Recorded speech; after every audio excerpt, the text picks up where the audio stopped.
बिस्मिल्लाहिर्रहमानिर्रहीम। अस्सलाम वालेकुम नादरीन, आप यूट्यूब चैनल देख रहे हैं, मैं इमरान खान। नादरीन, बहुत सारे टीवी चैनल ना 2026 शुरू हुआ है तो वो सवालात ये कर रहे हैं टॉक शोज में, प्रोग्राम्स में, हर जगह पे, और ये ज्यादातर नजूमियों को बुला के प्रोग्राम्स कर रहे हैं कि 2026 में इमरान खान रिहा हो जाएगा।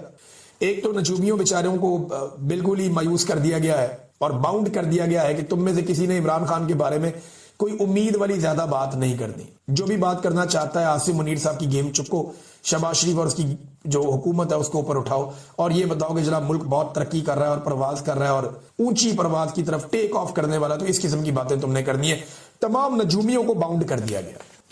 अब सवाल ये पैदा होता है जो बार बार पूछा जा रहा है सवाल, वो सवाल जायज है या नहीं। 2025 जब आ रहा था तो ये सवाल किया जा रहा था कि क्या 2025 में इमरान खान रिहा हो जाएंगे।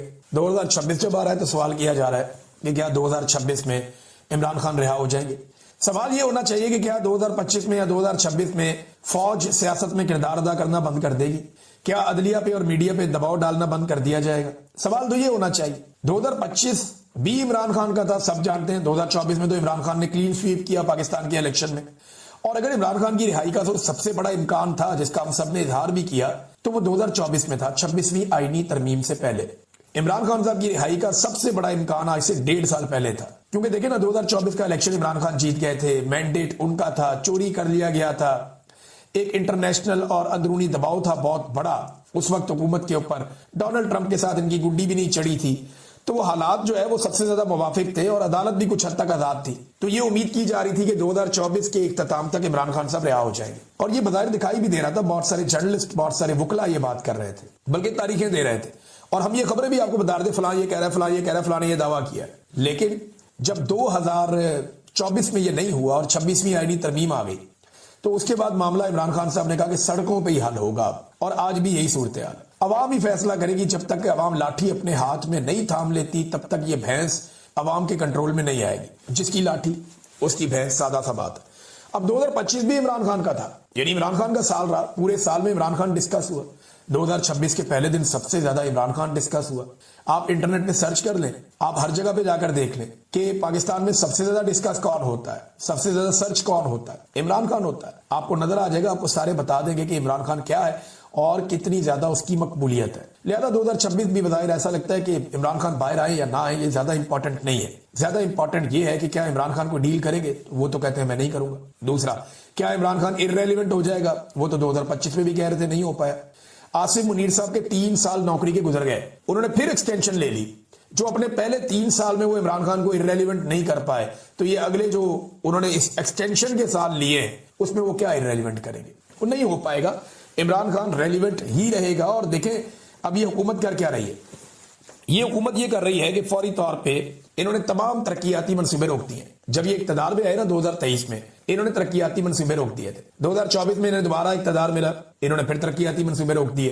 तो ये पैसा जितना भी अवाम की जेबों से चोरी कर रहे हैं या जितना भी बाहर से कर्जा ला रहे हैं उसको जमा कर करके दिखा रहे हैं कि जनाब देखिए हम कौमी खजाना भर रहे हैं, और बाद में इस पैसे को रिश्वत के तौर पे इस्तेमाल करेंगे, सियासी रिश्वत के तौर पे अचानक से अवाम में पैसा निछावर करेंगे। तो ये बात ये लोग ज़हन में रखे कि ये इलेक्शन से पहले अरबों रुपया भी बहा देना, इसके बावजूद लोगों ने इनकी बात नहीं सुननी।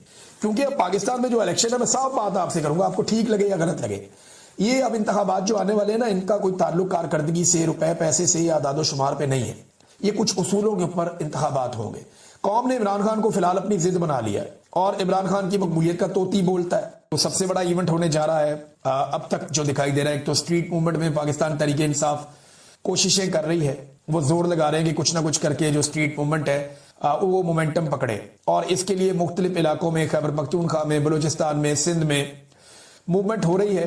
पंजाब में सुहेल अफरीदी का चक्कर लगाने के बाद कुछ मूवमेंट में बेहतरी आई है, और उसके बाद आलिया हमजा साहिबा ने और दीगर लोगों ने मकामी सजा के ऊपर अवामी तहरीक शुरू करने के लिए जो स्ट्रीट मूवमेंट है जो चलनी है उसके लिए उन्होंने मोमेंटम बनाना शुरू किया है। लेकिन वो मोमेंटम जो 2024 में पाकिस्तान तहरीक इंसाफ के पास था वो अभी तक पाकिस्तान तहरीक इंसाफ के पास नहीं है।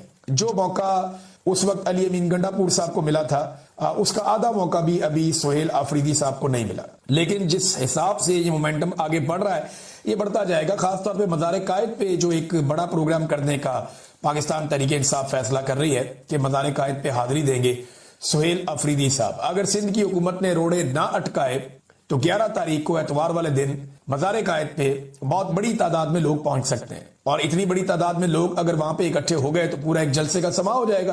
फिर वजीर आला सिंध ने भी ये कहा कि मैं दावत देता हूं वो आए और मुझे भी मिले। तो सुहेल अफरीदी ने कहा मैं अपने लोगों से मिलने आ रहा हूं, अपने लोगों को मिलूंगा और अपने लोगों के मसाइल लेकर वजीर आला से भी मुलाकात करूंगा उनके हल के लिए। तो ये अच्छा है, पॉजिटिव जेस्चर है दोनों जानिब से।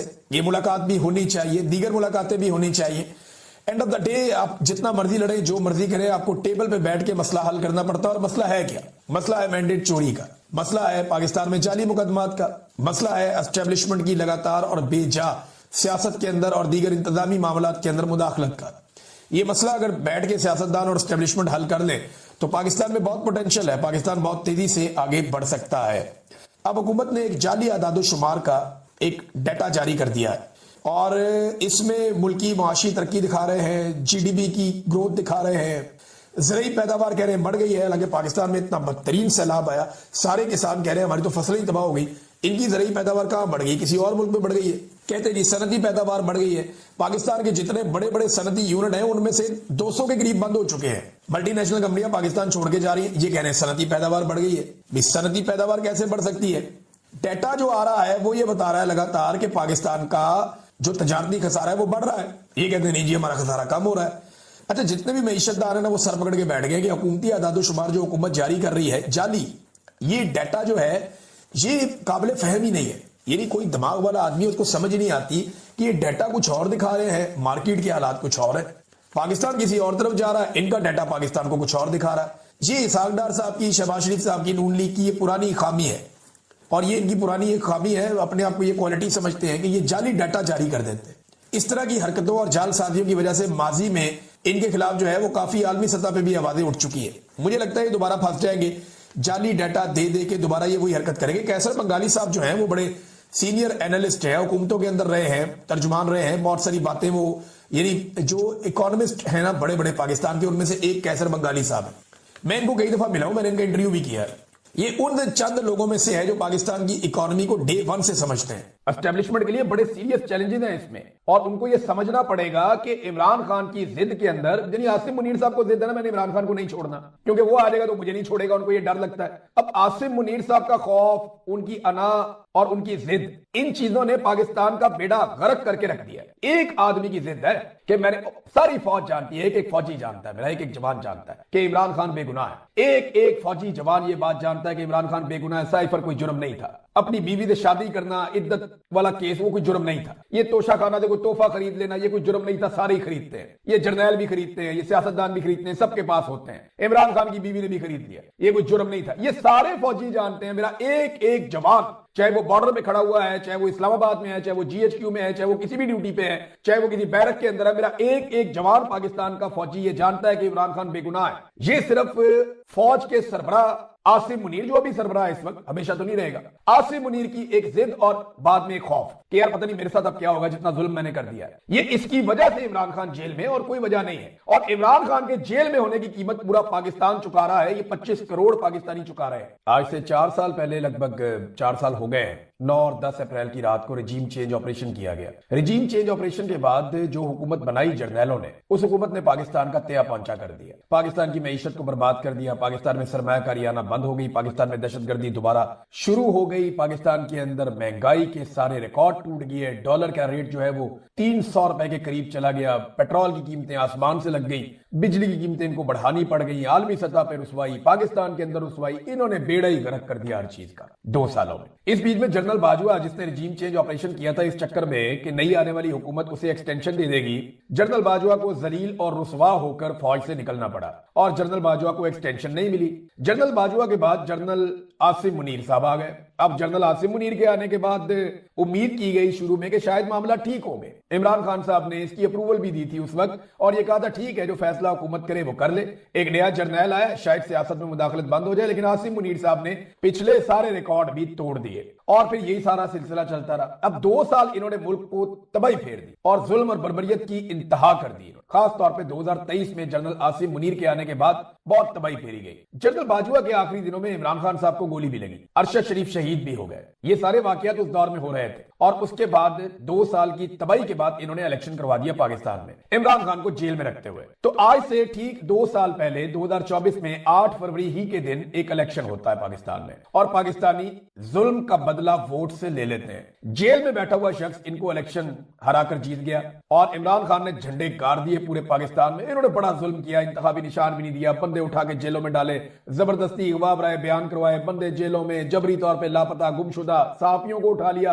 उन्हें गुमशुदा कर दिया, शायरों को उठा लिया, उन्हें गुमशुदा कर दिया, मार मार के इन्होंने मार कुटाइयों की इंतहा कर दी पाकिस्तान की मिलिट्री एस्टेब्लिशमेंट ने आसिम मुनीर की क़यादत में। और इन्होंने पूरी कोशिश की कि कुछ भी करके इमरान खान इलेक्शन हार जाए, लेकिन इमरान खान इलेक्शन जीत गया 2/3 अक्सरियत से। लेकिन जब इमरान खान 2/3 अक्सरियत से इलेक्शन जीत गया तो रात के एक पहर में, यानी लेट नाइट 12 बजे के आसपास की बात है, 11-12 बजे, सिकंदर सुल्तान राजा वो बड़ी उजलत और परेशानी में इलेक्शन कमीशन ऑफ पाकिस्तान के दफ्तर से निकला। अब ये चीफ इलेक्शन कमिश्नर है पाकिस्तान का, ये रिकॉर्ड का हिस्सा है, इसके निकलने की बाकायदा सबूत मौजूद है। सिकंदर सुल्तान राजा बगैर अपने प्रोटोकॉल के, बगैर अपनी सिक्योरिटी के गाड़ी में बैठता है और अचानक निकल जाता है इलेक्शन कमीशन ऑफ पाकिस्तान के दफ्तर से। और ये वो वक्त है जब इलेक्शन रिजल्ट्स बनाए जा रहे थे, यानी इलेक्शन रिजल्ट बन रहे हैं। तो हाउ इज इट पॉसिबल कि एक इतना सीनियर ऑफिसर निकल जाए अपने ऑफिस में से और वो छोड़कर चला जाए अचानक से, बगैर प्रोटोकॉल के उसे बुलाया गया और उसको प्रोटोकॉल छोड़कर जाना पड़ा कि कोई मैं सबूत ना छोड़ूं।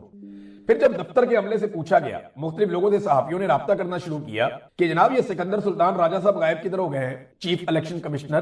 तो इस पे अलग अलग किस्म के जवाब दिए गए, यानी कोई बंदा कुछ कह रहा था, कोई कुछ कह रहा था, कोई कह रहा था घर गए, कुछ कह रहा था कहीं मीटिंग में गए, कोई कह रहा था कहीं और गए। हर एक का जवाब अलग अलग था। तो जब अलग अलग जवाब आना शुरू हुए तो शक और शुबा बढ़ना शुरू हुआ और फिर रिजल्ट रुक गए। जब रिजल्ट रुक गए तो उस वक्त मैंने एक वीडियो की थी कि अब तक के रिजल्ट क्या है। उस वक्त तक पाकिस्तान तहरीके इंसाफ जो है वो 180-81 नशिस्तों पे पाकिस्तान में जीत रही थी। पहले आप ये वीडियो देखेंगे, उस वक्त जब रिजल्ट रुक गए थे तो तब मैंने आपको क्या कहा था, ये सुनिए आप। मैं टाइम पहले आपको इसलिए बताने जा रहा हूं ताकि ये रिकॉर्ड का हिस्सा रहे। इस वक्त तमाम टीवी चैनल्स, उनकी मॉनिटरिंग भी हो रही है, हम अपने तौर पर रिजल्ट इकट्ठे कर रहे हैं और जो नताइज मुख्तलिफ जगहों से आ रहे हैं उन सबको इकट्ठा करने के बाद मैं आपके सामने एक सूरत-ए-हाल रखने वाला हूं और ये वीलॉग मैं चाहता हूं रिकॉर्ड का हिस्सा रहे ताकि हम इसको याद दिला सकें। 12 बजने में 15 मिनट बाकी हैं, ये रात के 12 बजने में 15 मिनट बाकी हैं, मैं वो टाइम की बात कर रहा हूं। और पोलिंग का टाइम खत्म हुए लगभग 7 घंटे होने वाले हैं। 5 बजे से गिनती शुरू हो गई थी। इस वक्त तक अमूमन जो रिजल्ट आ जाते हैं वो 80%, 85%, 75%